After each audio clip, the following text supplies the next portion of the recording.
اعوذ باللہ من الشیطان الرجیم الحمدللہ رب العالمین والصلاة والسلام علی اشرف المرسلین سیدنا و نبینا محمد وعلی آلہ واصحابہ وازواجہ وذریاتہ واہل بیتہ اجمعین ومن تبعہ بإحسان الی یوم الدین اللہم اجعلنا منہم یا ارحم الراحمین آمین یا رب العالمین اما بعد فاعوذ باللہ من الشیطان الرجیم بسم اللہ الرحمن الرحیم رب اشرح لي صدري ويسر لي امري واحلل عقدة من لساني يفقهوا قولي اللهم اجعل هذا لوجهك الكريم لا رياء فيه ولا سمع يا رب العالمين ربنا تقبل منا انك انت السميع العليم وتب علينا انك انت التواب الرحيم آمین یا رب العالمین.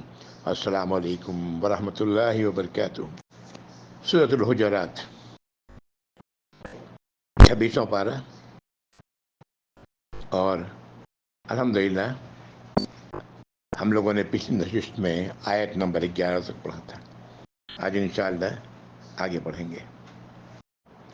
آیت نمبر 11 جو ہم لوگوں نے پچھلی بار پڑھی تھی، اللہ تعالیٰ ایمان والوں سے مخاطب ہے. اے ایمان والوں، اے وہ لوگ جو ایمان لائے ہو، مت مذاق بناؤ دوسروں کا، ہو سکتا ہے وہ تم سے بہتر ہوں. پھر عورتوں سے بھی کہا گیا کہ مت مذاق بناؤ دوسری عورتوں کا، ہو سکتا ہے وہ تم سے بہتر ہوں. نہ آپس میں ایک دوسرے کو عیب لگاؤ، نہ کسی کو برے لقب دو. ایمان کے بعد یہ فسق ہے، برا نام، برائی ہے، حد سے نکل جانا ہے، اور جو توبہ نہ کرے وہی ظالم لوگ ہیں. آیت نمبر 12. اعوذ باللہ من الشیطان الرجیم. یا ایھا الذین آمنوا اجتنبوا کثیرا من الظن ان بعض الظن اثم ولا تجسسوا ولا یغتب بعضکم بعضا ایحب احدکم ان یاکل لحم اخیہ میتا فکرہتموہ واتقوا اللہ ان اللہ تواب رحیم. اے ایمان والوں، اے وہ لوگ جو ایمان لائے ہو، اپنے آپ اجتناب کرو، بچاؤ اپنے آپ کو بہت زیادہ گمان کرنے سے. بے شک بعض گمان گناہ ہوتے ہیں،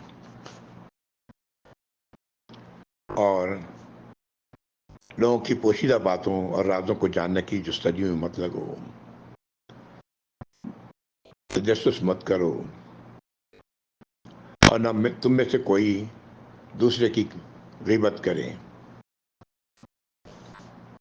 کیا تمہیں کوئی ایسا ہے جو اپنے مردہ بھائی کا گوشت کھانا پسند کرتا ہے؟ تمہارے لیے تو سوال ہی نفرت انگیز ہے. اللہ کی نافرمانی اور ناراضگی سے اپنے آپ کو بچاؤ. بے شک اللہ تعالیٰ توبہ کیے جانے کو بہت ہی زیادہ پسند کرتے ہیں، اور بہت رحم فرمانے والے ہیں. ان دونوں آیات میں، آیت 11 اور 12، جن برائیوں سے اللہ تعالیٰ نے روکا ہے، جو برائیاں اگر ہوں تو یہ مسلم معاشرہ اللہ کے غضب کا نشانہ بنتا ہے. لوگوں کو تفریحاً مذاق بنانا، برے نام دینا، کسی کو کافر کہہ دینا، کسی کو فاجر یا فاسق کہنا، کسی کی برائی، کسی برے عادت سے اس کے پیٹھ پیچھے بیان کرنا، یہ غیبت ہے. بیک بائٹنگ، اگر وہ برائی اس میں نہ ہو تو یہ اس سے بھی بڑا جرم ہے، یہ بہتان ہے. اللہ تعالیٰ ان سب سے روک رہے ہیں. اور جو بات کہی جا رہی ہے آخر میں، توبہ کر لو، اپنے پلٹ آؤ اللہ کی طرف، اللہ کی ناراضگی سے اپنے آپ کو بچا لو. اللہ تعالیٰ تو بہت ہی زیادہ توبہ کی قبول فرمانے والے ہیں اور رحم فرمانے والے ہیں. توبہ کا دروازہ کھلا ہوا ہے، قبل اس کے کہ یہ بند ہو. امیر المومنین عمر بن خطاب رضی اللہ تعالیٰ عنہ سے مروی ہے کہ انہوں نے فرمایا کہ تمہارے مسلمان بھائی کی زبان سے جو کلمہ نکلا، جہاں تک ہو سکے اسے بھلائی اور اچھائی پر معمول کرو، اس کے بارے میں غلط مت سوچو. اور یہ حقیقت ہے، شیطان کا سب سے پہلا حملہ یہیں سے ہوتا ہے کہ اس نے ایسا کیوں کہا. اور اب شروع ہوتی ہے بات ایک پر ایک وہ وسوسے ڈالتے ہیں. اسی فرسٹ ہی اسٹیج پر اگر انسان اس سے رک جائے تو الحمدللہ اللہ تعالیٰ آگے بھی اسے بچاتے ہیں. نبی کریم صلی اللہ علیہ وسلم نے طواف کعبہ کرتے ہوئے فرمایا کہ اے کعبہ تو کتنا پاک گھر ہے، تو کیسی اچھی خوشبو والا ہے، تو کس قدر عظمت والا ہے اور کیسی بڑی حرمت والا ہے. اس کی قسم جس کے ہاتھ میں محمد کی جان ہے، مومن کی حرمت اس کے مال، اس کے جان کی حرمت اور اس کے ساتھ نیک گمان کرنے کی اللہ تعالیٰ کے نزدیک تیری حرمت سے بہت بڑی ہے. ہاں، کعبہ کی عظمت کا بیان کرنے کے بعد اس سے کہیں عظیم عظمت ہے ایک مومن کی. سبحان اللہ.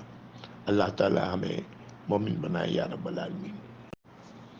ایک موقع پر آپ نے فرمایا صلی اللہ علیہ وسلم، بدگمانی سے بچو، گمان سب سے بڑا جھوٹ ہے.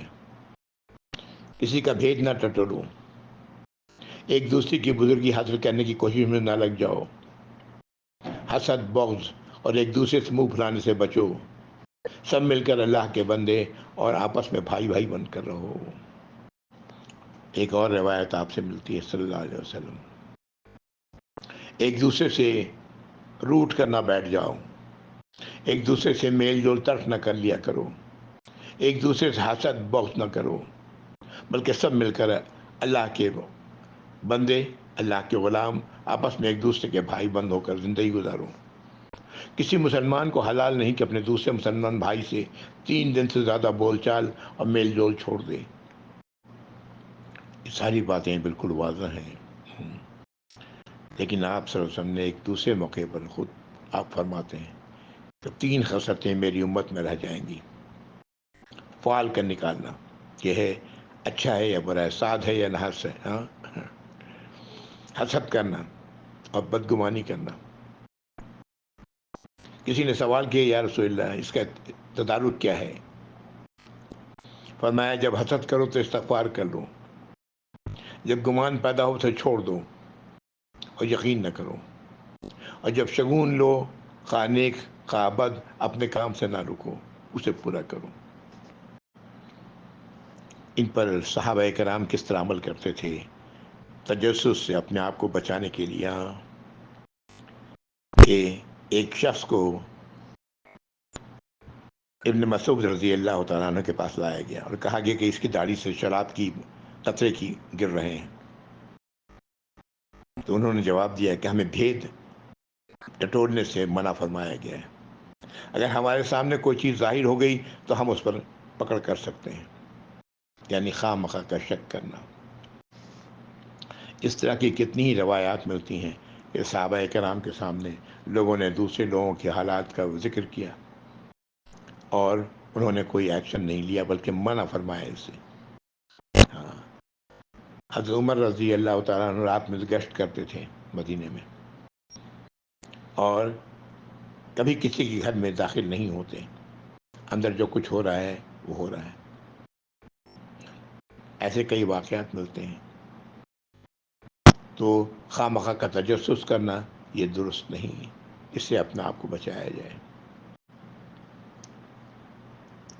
ایک موقع پہ آپ نے فرمایا ہے کہ اگر تم لوگوں کی پوشیدہ باتوں کو، ان کے راز کو جاننے کے درپے ہوگے تو تم انہیں اور بگاڑ دو گے.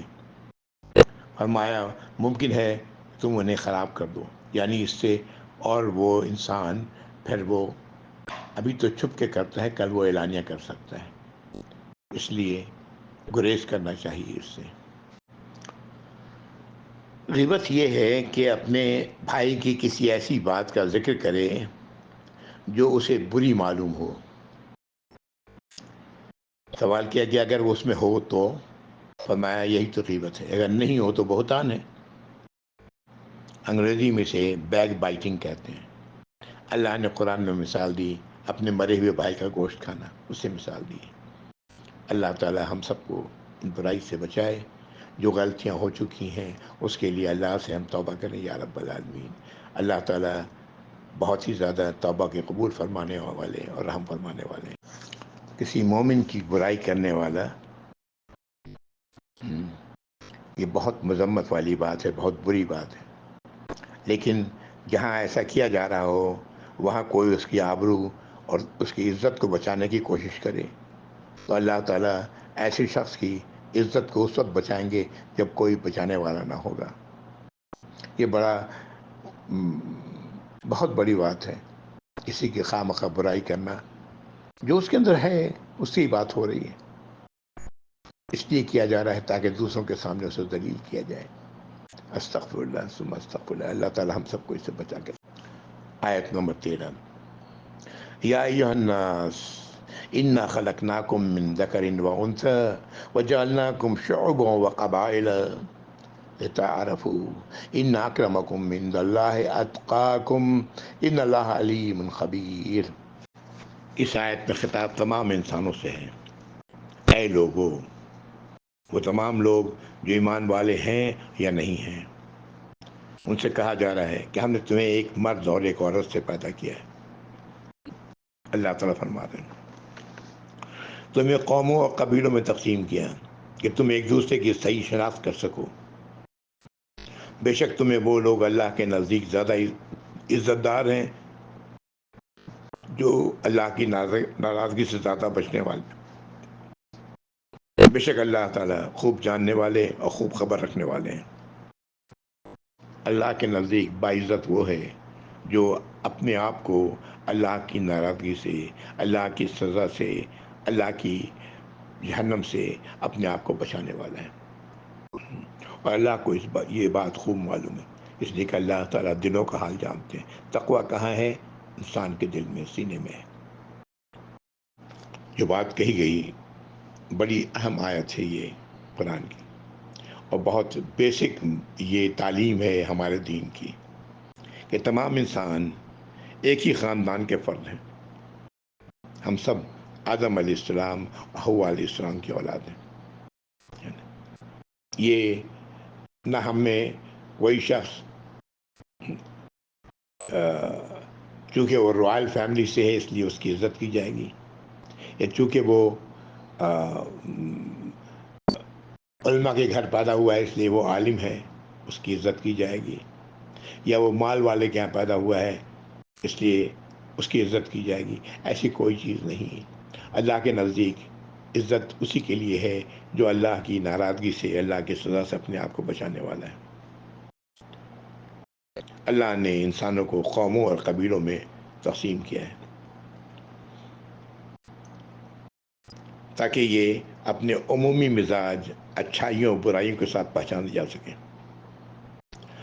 اس کی وجہ ان کے جغرافیائی حالات ہیں، عادات و اطوار ہیں، ماحول ہے، ثقافت ہے، عقائد ہے، جن سے یہ چیزیں بنتی ہیں، اس کی وجہ سے انسان کے اندر یہ چیزیں پیدا ہوتی ہیں۔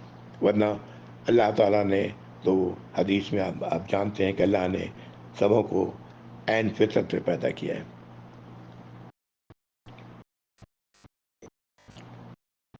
اور انسان بھی کائنات کی ہر شے کی طرح اللہ کا غلام ہے۔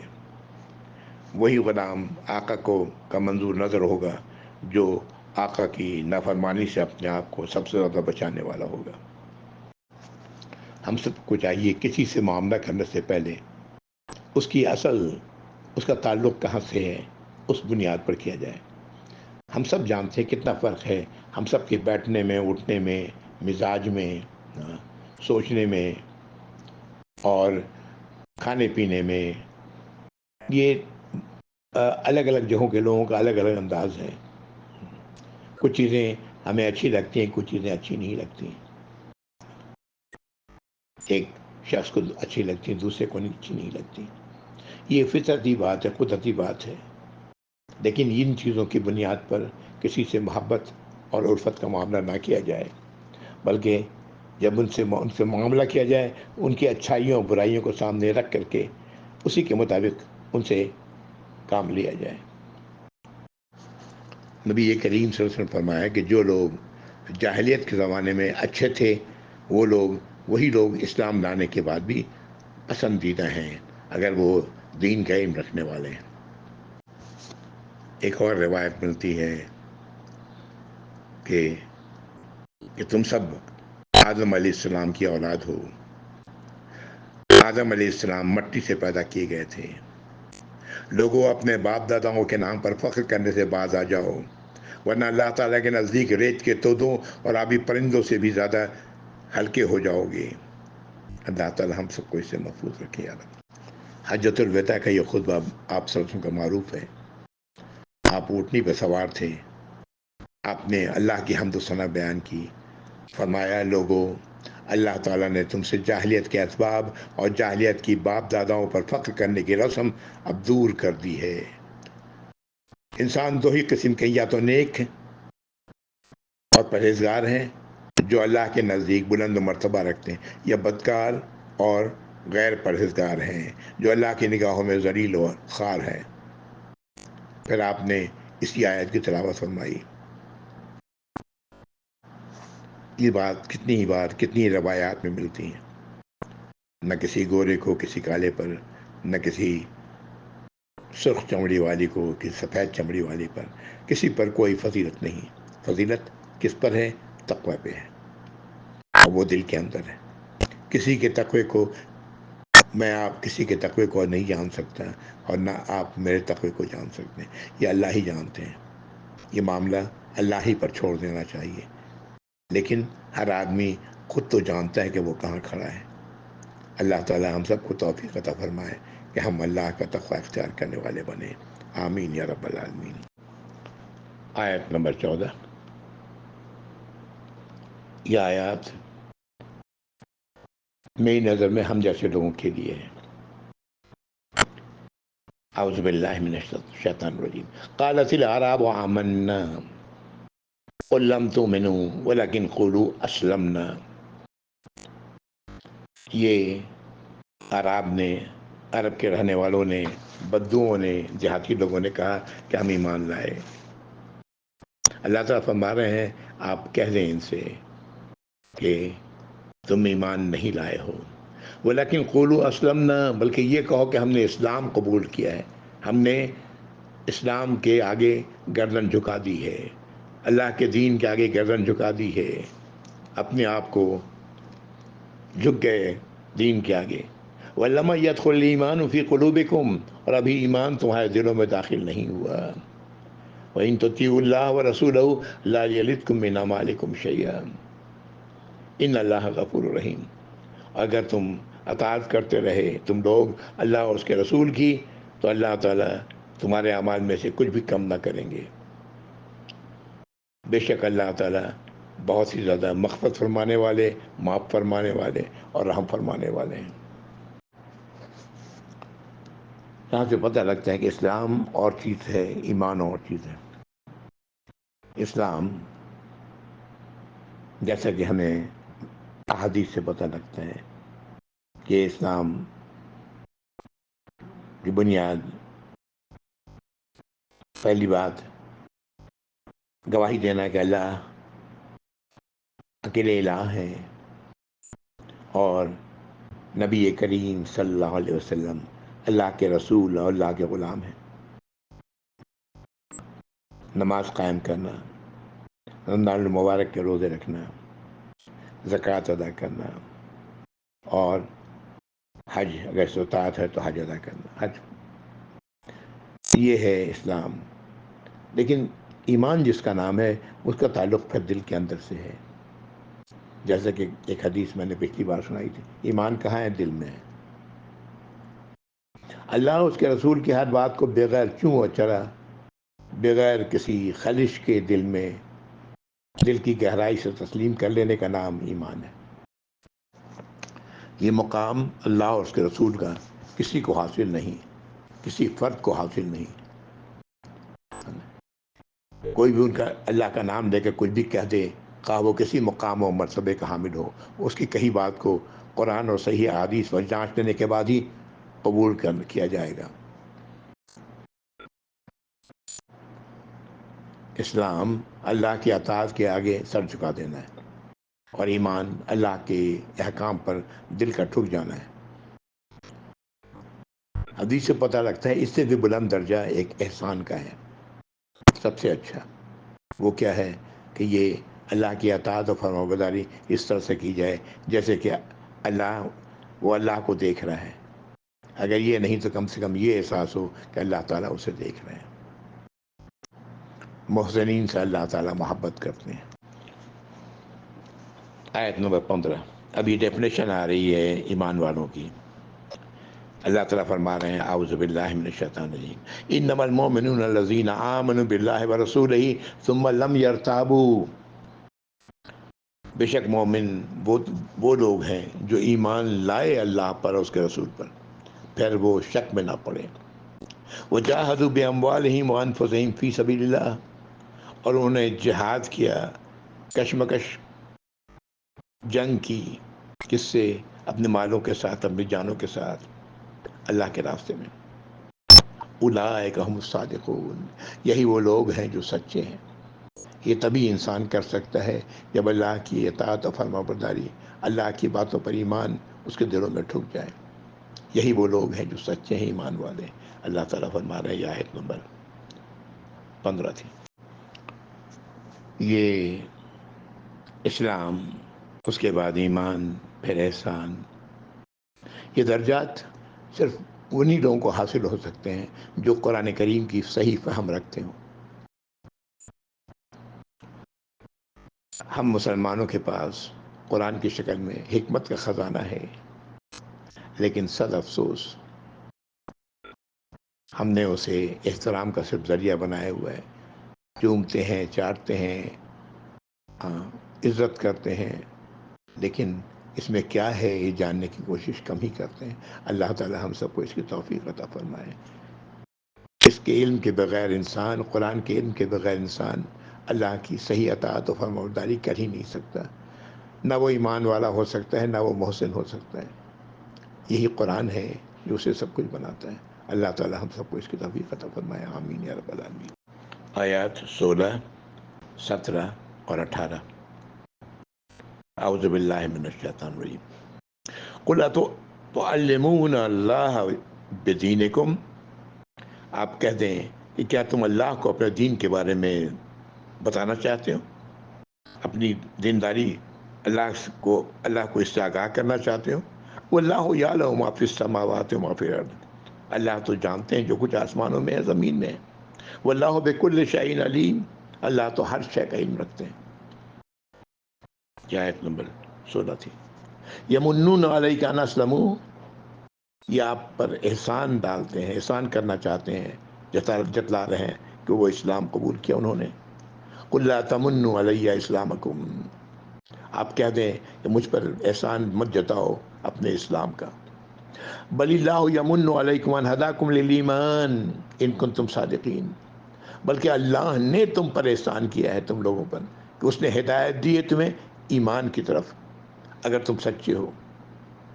ان اللہ یعلم غیب السماوات والارض واللہ بصیر بما تعملون، بے شک اللہ تعالیٰ خوب جانتے ہیں جو کچھ غیب ہے، جو لوگ نہیں جانتے ہیں آسمانوں و زمین کی، اللہ تعالیٰ وہ سب کچھ جانتے ہیں۔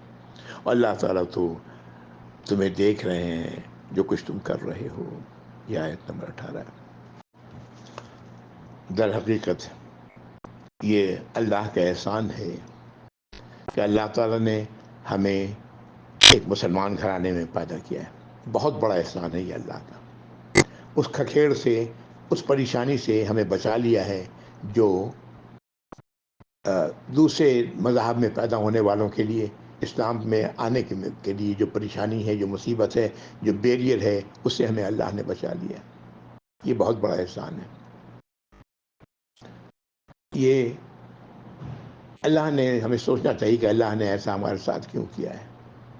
اس لیے کیا ہے کہ ہم اس دین کو جانیں، اس کا علم حاصل کریں، دوسروں تک پہنچائیں۔ اللہ تعالیٰ نے قرآن میں فرمایا کہ تم سب سے بہتر امت ہو، تمہیں لوگوں کے لیے پیدا کیا گیا ہے، تم لوگوں کو اچھی بات کی ہدایت دیتے ہو، بری باتوں سے روکتے ہو، اور تم اللہ پر ایمان رکھتے ہو۔ یہ وہ خصوصیت جو ایک ایمان والے کی ہونی چاہیے، ہماری ہونی چاہیے، جنہیں اللہ نے ایمان اسلام میں ہی پیدا کیا ہے۔ الحمدللہ اور جو لوگ اس کے علاوہ بھی آتے ہیں اسلام میں، ان سب کے لیے بھی یہی ہے کہ یہ احسان اللہ دوسروں پہ احسان کرنا انہیں کہ ہم آپ کی وجہ سے اسلام قبول کیا، نہیں، اسلام اللہ کی مہربانی تھی، اللہ نے عنایت کی تب اب اسلام قبول کیا ہے، اللہ کا شکر ادا کرنے کا مقام ہے۔ یہ صورت مکمل ہوتی ہے آیت نمبر 18 پہ۔ یہ پوری صورت پڑھنے کے بعد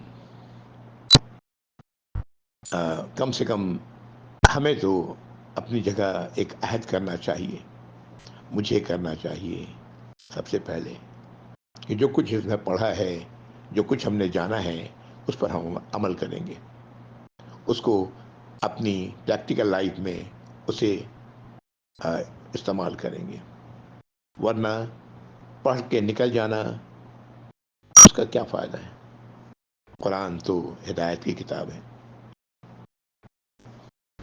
میں چند الفاظ میں اس پوری صورت کو جو ہدایات ملتی ہیں اس کو میں بیان کر دیتا ہوں کہ اللہ کے رسول اور اللہ کی اور اللہ کے رسول کے ہر بات کو منوین تسلیم کیا جائے، اس میں آگے پیچھے کرنے کی کوشش نہ کیا جائے، ان کو ویسے ہی تسلیم کیا جائے۔ اس کی مثالیں بہت ساری ہیں۔ رسول اللہ سے منسلک تمام اشیاء کا احترام کیا جائے، جو بھی تعلق ہے اللہ کے نبی صلی اللہ علیہ وسلم سے، جس چیز کا بھی اس کا احترام کیا جائے، اس کو مقام دیا جائے وہ جو اس کا مستحق ہے۔ دنیا میں اللہ نے جسے جو مقام دیا ہے اسے ملحوظ خاطر رکھا جائے، لوگوں کی مصروفیت کا خیال رکھا جائے، فون و موبائل کے ذریعے دوسروں کو پریشان نہ کیا جائے، کسی بھی بات کو بلا تحقیق آگے نہیں بڑھایا جائے، افواہوں سے بچا جائے۔ اگر مسلمانوں میں دو فرد میں یا دو جماعت میں اگر لڑائی ہو جائے، جنگ ہو جائے، تو اس کی اصلاح کی جائے، پورے انصاف کے ساتھ معاملات کیے جائیں، کسی کو تفریحاً بھی مذاق کا نشانہ نہ بنایا جائے، نہ برے نام دیے جائیں، نہ ذلیل کیا جائے، کرنے کی کوشش کی جائے۔ ہاں، یہ ممکن ہے کسی کو صفاتی نام اسے دیا جا سکتا ہے اگر وہ اسے برا نہیں سمجھتا ہو تو، جیسے ابو ہریرہ رضی اللہ تعالیٰ عنہ، یہ چونکہ بلیاں آپ کے ساتھ چڑھا کرتی تھیں اس طرح آپ کا نام پڑا، اور انہوں نے کبھی اس نام کا برا نہیں منایا۔ تجسس، غیبت، بہتان، بیجا گمان، ان تمام چیزوں سے بچا جائے۔ تمام انسان اللہ کے غلام ہیں، جیسا کہ میں خود ہوں۔ اللہ کی اصل اللہ کے ہاں مقام ہمارا تقوی کی بنیاد پر ہے، اللہ اور رسول کی ہر بات کو تسلیم کیا جائے، ان پر عمل کیا جائے۔ اللہ نے اگر ایمان عطا فرمایا ہے تو یہ اس کا احسان ہے، اس کا شکر ادا کیا جائے۔ یہ وہ باتیں ہیں جو میں نے شارٹ میں بیان کر دی، جو ہم لوگوں نے اس صورت میں پڑھی، وضاحت کے ساتھ تو بیان ہو چکا اپنے اپنے غایات کے مقامات پر۔ اللہ تعالی ہم سب کو اس کی توفیق عطا فرمائے کہ ہم اس پر عمل کرنے والے بنیں، جو ماضی میں ہو چکا ہے اس سے اللہ کے سے توبہ استغفار کریں جیسا کہ اس کا حق ہے، اور آئندہ نہ کرنے کا عزم رکھیں، آئندہ نہ کریں۔ اگر خدا نخواستہ سرزد ہو بھی جائے تو کوئی حرج نہیں، اللہ سے پھر توبہ کر لیں۔ سبحان اللہ، اللہ تعالیٰ توبہ کو قبول فرمانے والے ہیں، رحم فرمانے والے ہیں۔ جزاک اللہ خیر، وآخر دعوانا الحمد للہ رب العالمین، وصلی اللہ علی محمد وعلی آلہ واصحابہ وازواجہ وذریاتہ واہل بیتہ اجمعین ومن تبعہم بإحسان الی یوم الدین، اللہم اجعلنا منہم یا ارحم الراحمین، آمین یا رب۔ السلام علیکم ورحمۃ اللہ وبرکاتہ، جزاکم اللہ خیر۔